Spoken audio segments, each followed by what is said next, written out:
ये अमल करने वाला ना कभी परेशान हुआ है ना परेशान हुआ है। आका की बारगाह में एक शख्स हाजिर हुआ, बहुत दुख मसाइल मुश्किल, उसने ये अमल करना शुरू कर दिया। कुछ ही अरसे के बाद लोगों ने उसके जिस्म पे, लिबास पे, हालात में तवंगरी देखी, मालदारी देखी, और उसने आके अर्ज किया कि मैंने अब तो इतना मिला है कि पड़ोसों को देता हूँ और लोगों को भी खिलाता हूँ, और पहले आलम यह था कि मेरे पास फक्र, फाका, गुर्बत और तंगदस्ती थी, अब मैं लोगों को देता हूँ।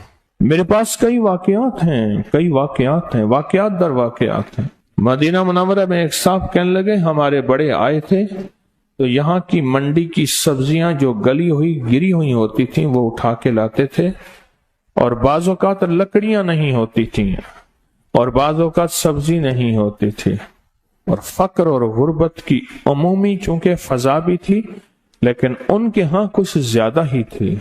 और मैंने उनको आंखों से देखा कि वो मस्जिद नबी में आते हैं तो सऊदी अरब का बड़ा नोट 500 का है, 500 वाला नोट निकाल के चुप करके ऐसे मुट्ठी में दे रहे होते हैं।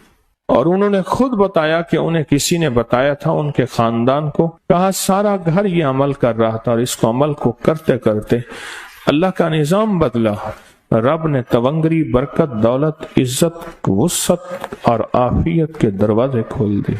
मुझसे एक दफा कहने लगे इतने मिलियन हैं, इतने मिलियनों के मिलियन हैं, क्या करूं बताएं आप, कहाँ खर्च करूं, पड़े हैं मैं खर्च करूं कहीं, किस जगह लगाऊं। मुझसे मशवरा करने लगे, कहने लगे दुबई में मेरा कारोबार है, बहुत बड़ा बिजनेस है, फलां जगह है, ये पैसे कहाँ लगाऊं, इसकी मशक करें।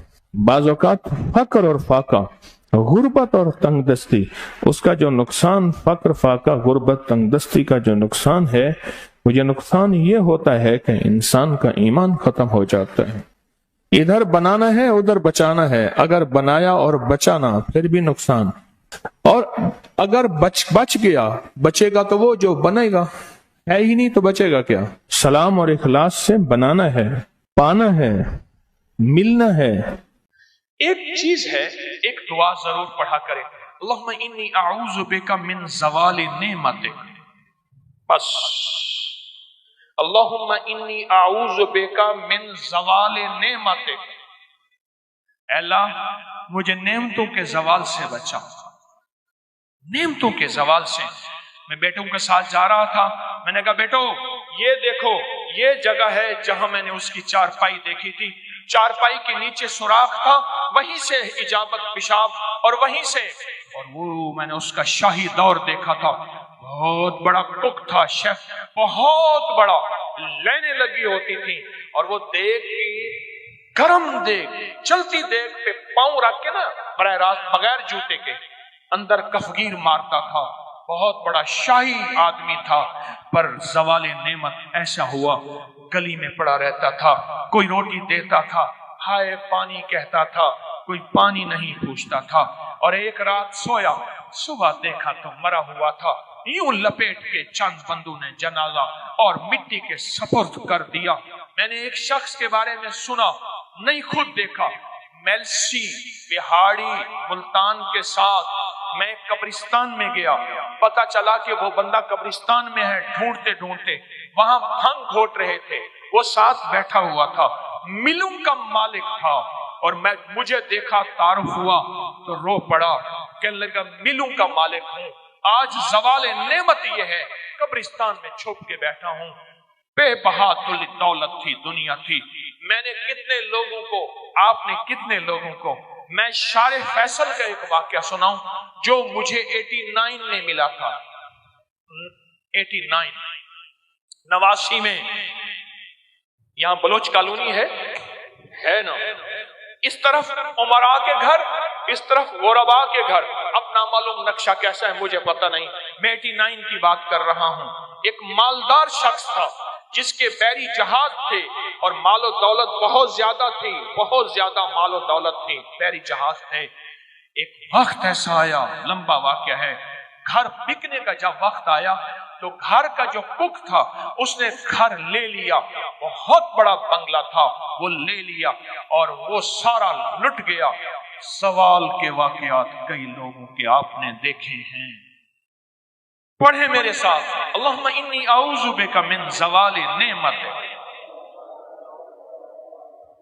اور اس کے پڑھنے کے 5 اوقات بتاتا ہوں۔ ایک اذان کے بعد، غور سے سنیے گا، حدیث میں آتا ہے اذان کے بعد دعائیں قبول ہوتی ہیں۔ ہاتھ اٹھانا ضروری نہیں، قبلہ رخ ہونا ضروری نہیں، وضو کرنا ضروری نہیں۔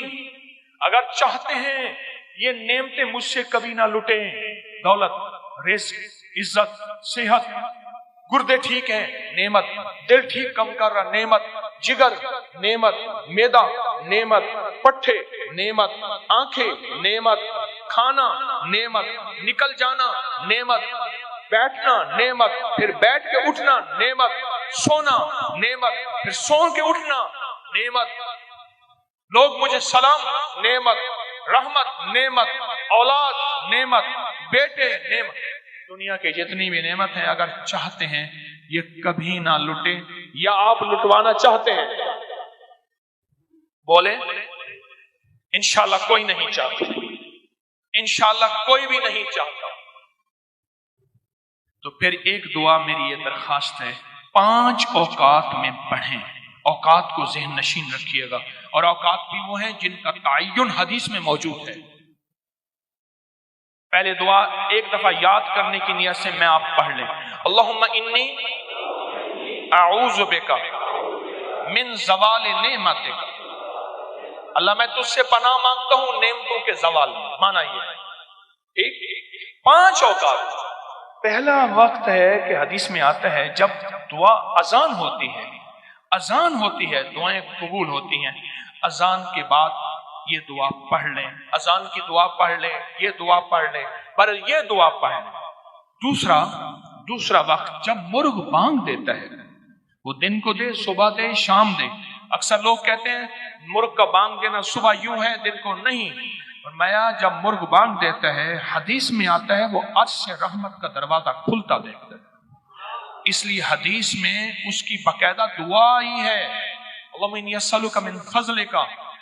جب مرغ بانگ دے اس وقت یہ دعا پڑھ لیں، کون سی؟ اللہم انی اعوذ بک من زوال نعمت۔ ٹھیک، 2 واقعات ہوئے، دو جگہ ہوئی۔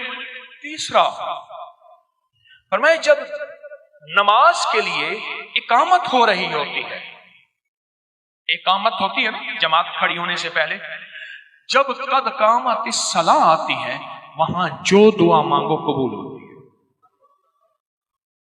جب مکبر کہتے ہیں نا قد قامت الصلاۃ، قد قامت، جو دعا مانگو قبول ہوتی ہے۔ فرمایا جب قد قامت الصلاۃ آتی ہے جو دعا مانگو قبول ہوتی ہے، اس وقت دل ہی دل میں ایک دفعہ مانگ لیا کرے، اللہم انی اعوذ بک من زوال نعمتک۔ کتنے ہو گئے؟ کتنے ہو گئے؟ 3 ہو گئے۔ چوتھا والدین کے چہرے کو دیکھنے سے مقبول حج کا ثواب ملتا ہے، دنیا کا فرما بردار ہوگا۔ رات ایک جگہ بیٹھا تھا میں، کہنے لگے والد صاحب کا خون آتا تھا، کھڑا ہو جاتا تھا۔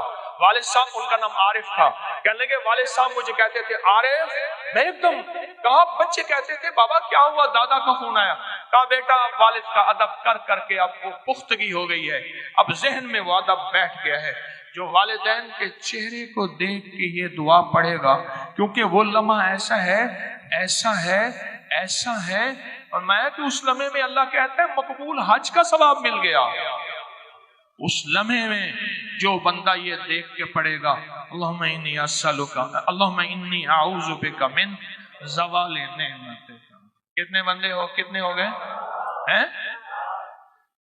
اور آخری سن لیں بڑے غور سے، بہت غور سے سن لیں، بہت توجہ سے سن لیں۔ کبھی آپ کو موقع ملے سفر کا، کہیں بھی، یہ کراچی میں بھی آپ پل میں پردیسی ہو جاتے ہیں،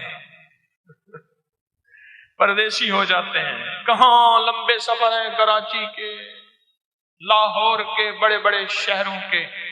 اللہ سے کہہ دیں کہ اللہ میں مسافر ہوں، اللہ میں پردیسی ہوں۔ مسافر پردیسی کی دعائیں رد نہیں ہوتی، میں تجھ سے یہ دعا مانگتا ہوں، اے اللہ مجھے زوال نعمت سے بچا۔ اللہ زوال نعمت سے بچائے گا، اور سب سے بڑا زوال نعمت ایک اور بھی ہے، آج میرے پاس رزق ہے، میری نسلیں منگتی ہیں، بھکاری ہیں، محتاج ہیں۔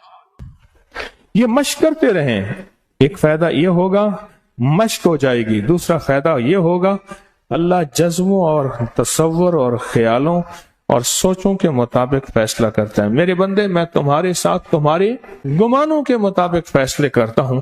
اللہ یہیں سے آپ کے گھر میں برکت دولت وسیع کرنا شروع کر دے گا۔ ایک دفعہ سلام، ایک دفعہ قل هو اللہ پڑھ لے، تیرے گھر میں تونگری، تیرے گھر میں رزق، تیرے گھر میں عزت، تیرے گھر میں صحت، اور قرضے اتر گئے، گھر سے بیماریوں کا خاتمہ ہو گیا، گھر میں رحمت برکت اور عافیت آ گئی۔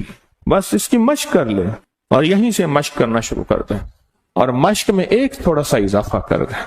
چھوٹی دعا مانگیں، چھوٹی مدد آئے گی، بڑی دعا مانگیں گے، بڑی مدد آئے گی۔ پھر سنیں ذرا، چھوٹی دعا مانگیں گے، چھوٹی مدد آئے گی، بڑی دعا مانگیں گے، بڑی مدد آئے گی۔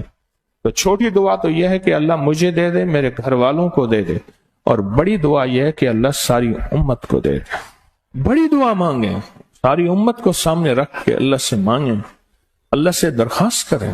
اور یہ جو ایک دفعہ سلام اور قل هو اللہ ہے، یہ گھر میں ایسے بارشیں کر دیتی ہے، تونگری کی، رزق کی، صحت کی، برکت۔ میر سبکتگین محمود غزنوی کے جو بڑے تھے، ان کے دور میں ایک صاحب تھے، وہ ہمیشہ اپنی انگلیوں سے انگلیاں بند رکھتے تھے، اور اگر کھولتے تھے تو دائیں ہاتھ کی انگلی سے بائیں ہاتھ پہ لکھنا شروع کر دیتے تھے۔ ایسی انگلی کی اس طرح لکیریں بناتے تھے اور لکھنے شروع کر دیتے تھے۔ امیر بادشاہ انہیں اپنے ساتھ رکھتے تھے، اور جہاں کہیں کوئی مشکل، کوئی منزل، کوئی مسئلہ پیش آتا تو اس سے کہتے کہ اپنا فن دکھائیں، اپنا جوہر دکھائیں۔ تو مٹھیاں بند رکھتا تھا، وہ کھولتا تھا اور کھول کے لکھنا شروع کر دیتا تھا، اس کے بعد پھر مٹھیاں بند کر دیتا تھا اور وہ ہو جاتا تھا۔ ایک دفعہ ایک ہرن کے شکار کے لیے بادشاہ نے اپنا گھوڑا دوڑایا۔ ہرن بہت تیز تھا، میں نے ہرن کو دیکھا ہے، آج تک شکار نہیں کیا، اپنا ذوق ہے، بھاگتے بھاگتے پھر پیچھے مڑ کے دیکھنے کھڑا ہو جاتا ہے، دیوانہ ہے، بھولا ہے، اور وہیں شکار ہو جاتا، چوکڑیاں بھرے گا، تیز چلے گا، پھر جے کسی کے کھڑا ہوگا۔ پھر اس کا مزاج ہے کہ جہاں آج اس نے مینگنیاں کی ہیں، سارے مل کے وہیں آ کے مینگنیاں کریں گے۔ ان کا ٹوائلٹ ایک ہوتا ہے، اور شکاری ہمیشہ مینگنیوں کی جگہ پہ گھات لگا کے بیٹھتا ہے کہ انہوں نے مینگنیاں کرنے یہاں آنا ہے، یا پانی کی جگہ پہ، شیر ہو یا شکاری ہو۔ پر وہ کوئی ہرن اور تھا، کالا ہرن تھا، نہ مڑ کے دیکھتا تھا، نہ کھڑا ہوتا تھا، اور نہ وہ ہرن رکتا تھا۔ بادشاہ تھا، اور بادشاہ کو بھی غصہ آ گیا کہ میں نے اب اس ہرن کو شکار کر کے ہی رہنا ہے۔ بادشاہ کو بھی غصہ آ گیا، بادشاہ پیچھے اور اس کے سارے ہم نوا حواری وہ بھی ساتھ۔ آخر بادشاہ تھک گیا، صحرا تھا جو ختم نہیں ہوتا تھا، جنگل تھا ختم نہیں ہوتا تھا، تھک کے بادشاہ رک گیا تو سارے رک گئے۔ تو بادشاہ نے اس کو بلایا، کہا کہ اپنا فن دکھا، ہرن تو میرے ہاتھ نہیں آتا۔ تو اس نے مٹھیاں کھولی اور لکھنا شروع کر دیا، لکھتا رہا، اس دفعہ کچھ دیر تک لکھتا رہا، اور بادشاہ متلاشی نظروں سے اس کو ایسے دیکھتا رہا کہ کیا فیصلہ ہوتا۔ کہنے لگا، امیر المومنین، بادشاہ سلامت، وہ ہرن نہیں ہے، جن ہے، اور ہرن کے جسم میں ہے، ہرن کے روپ میں ہے، وہ ہرن نہیں ہے، جن ہے۔ بادشاہ نے کہا، اب جو بھی ہے مجھے چاہیے، زندہ یا مردہ، میں اتنا اس کے پیچھے دوڑا ہوں، اس نے آپ کو پکڑا دیں گے۔ اس نے پھر لکھنا شروع کر دیا، لکھتے کرتے، پر میں بادشاہ سلامت، اب کی بار آپ جب دوڑیں گے، کھڑا آپ کا انتظار کر رہا ہے، تو آگے کسی جھاڑی میں پھنس جائے گا، آپ اس کو پکڑ لیں گے، پھر آپ کی مرضی ہے، آپ اسے چھوڑ دیں، آپ کی مرضی ہے اسے قید کر لیں، آپ کی مرضی ہے اسے ذبح کر دیں، یہ آپ کی مرضی۔ اب بادشاہ نے اپنا گھوڑا دوڑایا، دیکھا تو آگے وہ ہرن کالا موجود تھا، اس کے پیچھے گھوڑا دوڑایا، پھر وہ بھاگنا شروع ہو گیا۔ آگے ایک جھاڑیاں آئیں، اسی میں گیا تو اس میں اٹک گیا، اس کے سینگ اٹک گئے اور سینگ اس میں الجھ گئے۔ تو بادشاہ کے غلام آگے بڑھے تو انہوں نے ہرن کو پکڑ لیا۔ اب ہرن پکڑا ہوا بادشاہ کے پاس آیا، امیر سبکتگین کے پاس۔ تو بادشاہ نے اس سے کہا، تو نے آج مجھے بہت ستایا، فارسی میں بات کی، تیرے پیچھے بہت گھوما ہوں، آج تک میں نہیں گھوما اتنا، تو میں کسی شیر کے پیچھے بھی نہیں گھومتا، اور شیر کو میں شکار کر لیتا ہوں۔ اس دور میں بندوق تو تھے نہیں، آمنے سامنے شیر کا شکار ہوتا تھا، تلوار سے، نیزے سے، برچے سے۔ وہ کوئی ہمت والا ہوتا تھا شیر جوان، جو شیر کا آمنے سامنے مقابلہ کون کرے۔ تو ہرن بولا اور فارسی بولا اور زبان یار میں بولا، یعنی جیسے بادشاہ بول رہا تھا ویسے ہی بول رہا۔ کہنے لگا، آج تک میں نے سب شکاریوں کو ایسے ہی دھوکا دیا ہے، اور ایسے سراب میں لے گیا ہوں جہاں پانی نہیں ہے، ان کو بھی مارا ہے میں نے، اور ان کی سواریوں کو بھی مارا ہے۔ مجھے ان ہرنوں پہ ترس آتا ہے، میں ہمیشہ ہرن हिरन बन जाता हूँ, फिर शिकारी को ऐसे दौड़ाता हूँ, दौड़ते दौड़ते फिर थक जाता है वो भी, उसकी सवारी भी, फिर एक सराब में लाता हूँ, ऐसे मैदान में जहाँ बज़ाहिर नजर आता है पानी है और पानी नहीं होता, और फिर मैं गुम हो जाता हूँ। फिर मैं गुम नहीं होता, रास्ता भी गुम होता है और जिंदगी भी गुम हो जाती है। अगर आप कहें तो मैं आपको शराब में ले चलूं। बादशाह ने कहा तू दौड़ जाएगा, अब मैं बंधा हूँ, अब नहीं दौड़ सकता। बादशाह ने ना उस आमिल को देखा जो उनके साथ था, उसने कहा इसको छोड़ दें आप, बादशाह सलामत है, ये कभी नहीं दौड़ सकता। अब हिरन पीछे और बादशाह आगे, और हिरन बादशाह के घोड़े की रफ्तार चल रहा था, कभी आगे हो जाता कभी पीछे हो जाता। बहुत देर तक चलते चलते एक ऐसी वादी में पहुंचा जहां हर तरफ इंसानी हड्डियां और जानवरों की हड्डियां थी, इंसानी हड्डियां और जानवरों की हड्डियां बिखरी हुई थी। हैरान हुआ, इतने इंसान मरे हुए और इतने जानवर मरे हुए। हिरन खड़ा हो गया और कहने लगा कि बादशाह, ये वो लोग हैं जिनमें बादशाह भी हैं, शहजादे भी हैं, रईस भी हैं, अमीर भी हैं, गरीब तो रोटी पूरी करे या शिकार करे, ये सब ये वही हैं, और जिनको मैंने अपने तिलिस्म में मार डाला है, अपने तिलिस्म में मार डाला, ये सब वही हैं। बादशाह के आंसू आ गए और अचानक वाकया याद आया कि मेरी तीसरी नस्ल पीछे एक शहजादा था कि वो भी सुना था कि इसी तरह आया था जंगल में, तो ये सोच ही रहा था। तो हिरन बोला बादशाह वो भी मैंने मारा था, उसका नाम ये था, उसकी शक्ल ये थी, उसके बाप, हाँ हाँ हाँ बिल्कुल बिल्कुल वही, कहा वो भी मैंने मारा था। बादशाह को एकदम गुस्सा आया कि तूने मेरी नस्लों को खत्म किया। तो बादशाह के गुस्से को उसने पढ़ लिया, कहने लगा बादशाह आपके अख्तियार में हूँ, मुझे कैद करें, मुझे ज़बह करें, मुझे छोड़ दें, मुझे मारे, लेकिन मेरे अंदर भी एक दर्द और हमदर्दी है, मैं भी एक दर्द और हमदर्दी के तौर पे ये सब करता हूँ। अगर आप मेरी हमदर्दी को सामने रखेंगे तो मुझे माफ कर देंगे, और मेरी हमदर्दी को सामने नहीं रखेंगे तो मुझे कत्ल कर देंगे, तीर और तलवार का निशाना बनाए। बादशाह को एकदम गुस्सा ठंडा हो गया। बादशाह वहां से वापस चला, सोचने लगा इस हिरन का क्या करूं। उससे पूछा जो 7 आमिल, हमेशा याद रखिएगा पुराने दौर के बादशाह एक मजाहिया आदमी साथ रखते थे जो उनका दिमाग हल्का करता रहता था, शाही मुआलिज साथ रखते थे जो उनका इलाज मुआलजा करता रहता था, उन्हें बताता रहता था ये खाएं या ना खाएं और ये एहतियात या परहेज करें, और एक आमिल भी साथ रखता था जो उन्हें कदम कदम पे एहतियातें और अगर जिंदगी की मुश्किलात और मसाइल हैं तो उनके साथ देता रहता था। तो बादशाह ने आमिल की तरफ देखा, उसने कहा बादशाह सलामत इसको छोड़ दें, लेकिन इससे कसम उठवाएं कि आइंदा किसी शिकारी को शिकार नहीं करेगा, किसी शिकारी को शिकार नहीं करेगा, किसी शिकारी को शिकार नहीं करेगा, इससे वादा लें, और हमारे यहाँ एक कस्में होती हैं, वो कस्में इससे उठवाएं। बादशाह कहने लगा ये तो कातिल है, मैं चाहता हूँ इसको कैद करूं और इसको कत्ल करूं। आमिल कहने लगा बादशाह सलामत आप इसको कत्ल न करें, एक बहुत बड़े कबीले से इसका ताल्लुक है, ये कत्ल हो जाएगा, लेकिन कबीला इसका आपसे नहीं आपकी नस्लों से इंतकाम लेगा, आपसे भी लेगा और आपकी नस्ल दर नस्ल इंतकाम लेगा, इसको छोड़ दें, बस अहद व पैमान ले लें। तो वो आमिल बताता गया, बादशाह उससे अहद व पैमान लेता गया। जब अहद व पैमान ले लिया तो बादशाह ने उससे पूछा तुझे किस चीज ने घेरा, तुझे किस चीज ने जकड़ा, क्या आज तक जिंदगी में तो किसी के नरगे में आया? कहा 2100 साल मेरी जिंदगी है और मैंने सारी जिंदगी लोगों को मारा है, लेकिन सिर्फ शिकारियों को और किसी को नहीं। मुझे दुख होता है कि इन जिंदा जिस्मों को ये शिकार क्यों करते हैं, क्या इनके पास खाने को नहीं है? अगर ना हो तो फिर तो और बात है, इनके पास तो खाने को सब कुछ है। 2100 साल आज तक कोई बंदा मुझे न गिरफ्तार कर सका, न पकड़ सका, न मैं किसी के नरगे में आया। ये झाड़ियां मुझे पकड़े, मैं खुद हैरान हूँ, ये झाड़ियां नहीं थी,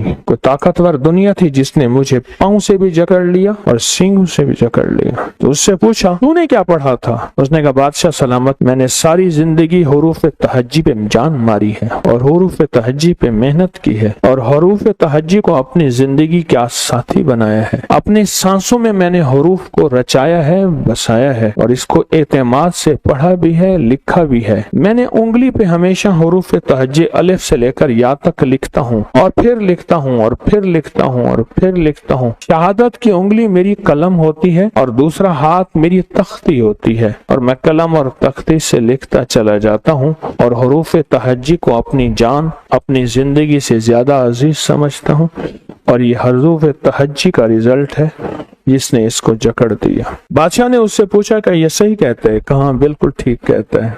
और उसने कहा कि बादशाह सलामत इससे कहें अपने हाथ पे हुरूफ तहज्जी लेके आपकी आंखों पे फेरे, पर्दे सारे हट जाएंगे। उसने हाथ पे हरूफ तहज्जी लिखी और बादशाह की आंखों पे ऐसे फेर दी। एकदम पर्दे हटे। बादशाह ने देखा तुम यहाँ मैं खड़ा हूँ, उसके दाएं बाएं जमीन के नीचे खजाने हैं, मोती, लाल, जवाहिर, याकूत, मरजान, जमरद, सोना, चांदी, हीरे खजाने हैं। और देखा तो सामने हिरन नहीं था, एक काला पहाड़ था और एक काला वजूद था। उसके जिस्म पे लंबे लंबे बाल थे और उसके जिस्म से सख्त बदबू आ रही थी और उसका ऊपर जाके खौफनाक जिस्म था। और बादशाह ने एकदम चीख मारी और बेहोश हो गया। जब होश आया तो वो मुआलिज था। उसने कहा बादशाह सलामत, जान की अमान पाऊं तो आज तक इसलिए मैंने आपके चेहरे पे, आंखों पे ये हाथ नहीं फेरा। क्यों? ऐसी दुनिया, ऐसी कायनात नजर आती है जो इंसान से बर्दाश्त नहीं हो सकती। ऐसी कायनात नजर आती। और कहा होश कैसे आया? कहा यही हाथ मैंने आप लिख के हरूफ तहज्जी का आपके जिस्म पे, सर पे, बदन पे फेरा। ये सब आपके सामने गवाह हैं, आपके गुलाम और खुद्दाम। और आपके जिस्म में होश आ गया। और फरमाया हिरन, और मैं आपने उसे अहद व पैमान दिया था, मैंने उसको आजाद कर दिया। अब उसका हमारे करीब रहना ना मुनासिब था ना हमारी जरूरत। अमीर सबख्तीन ने कहा कि मुझे भी हरूफ तहज्जी सिखाओ, हरूफ तहज्जी सिखाओ। और मैं भी हरूफ तहज्जी से अलिफ बा से लेकर या तक इससे फैज पाना चाहता हूँ और इससे खैर पाना चाहता हूँ और हरूफ तहज्जी की बरकतें लेना चाहता हूँ। तो उसने रोजाना उसको सिखाना शुरू कर दिया। अमीर ने कहा मैं ये चाहता हूँ इस हरूफ तहज्जी की बरकत से मेरी हुकूमत बने, मेरी नस्लों में बड़े बड़े बादशाह आए, मेरा तख्त बुलंद हो, मेरा ताज बुलंद हो, मेरा बख्त बुलंद हो, मैं ये चाहता हूँ। तो उसने हरूफ तहज्जी से ये सब कुछ लिखना शुरू कर दिया। लिखता रहा कई अरसा तक हरूफ तहज्जी पे मेहनत करता रहा। साल मेहनत की। मेहनत करने के बाद एक दफा उस आमिल ने कहा कि बादशाह आप हरूफ तहज्जी के आमिल बन चुके हैं। फलां रात आ रही है, फलां रात, एतवार की शाम, जब मगरिब खत्म हो जाए, एतवार का दिन गुजरे, शाम हो, मगरिब खत्म हो जाए, पीर की सुबह होना शुरू हो जाती है। वो रात हो जाती है जिसकी सुबह पीर होता है, सोमवार होता है। तो कहा इस रात में आप हरूफ लिखें और लिखने के बाद मुट्ठियां बंद कर दें, जो मांगेंगे मिलेगा। अब बादशाह उस दिन का इंतजार करने लगा, उस दिन का इंतजार करने लगा। हमारे यहाँ जो कवाकिब, सियारे और सितारे होते हैं जिनका कुरान में तस्करा है, वश्शम्स इज़ा ज़ुहाहा वल कमर इज़ा तलाहा वन नहार इज़ा जल्लाहा वल लैल इज़ा यगशाहा वस्समाए बनाहा वल अर्ज़ वमा। ये कुरान में और कई जगह तस्करे, सिर्फ एक नहीं। जो एतवार की शाम है ना, एतवार की शाम जब डूब जाए, एक ये और एक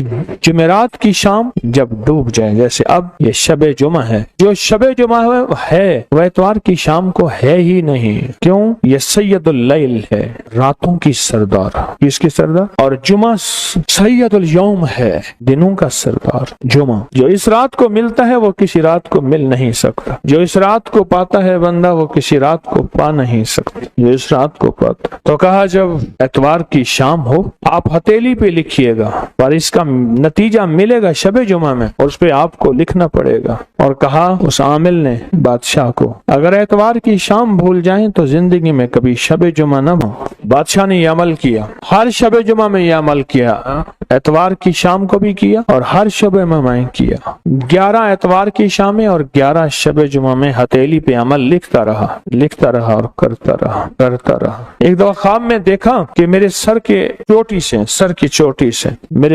चोटी से एक परिंदा निकला, छोटा सा, जो शहद की मक्खी के बराबर। जो ऊपर जा रहा है, जो बड़ा हो रहा है, और उसका साया है बहुत बड़ा, बहुत वसी, इतना वसी साया, ताहद नजर उसके पर फैल गए, उसका साया फैल गया। ख्वाब देखा, हैरान हुआ, समझ ना आई ये क्या है। माबर ताबीर देने वाले भी दरबारों में होते थे बादशाहों के यहाँ। तो एक मोतबर एतबार वाला ताबीर वाला भेजा, ताबीर वाला बंदा को भेजा, ये ख्वाब देखा। उसे कहा मेरा नाम ना लेना। उस ताबीर वाले बंदे ने देखा, उसने कहा ये ख्वाब तो नहीं देख सकता, कोई बादशाह देख, सच बता।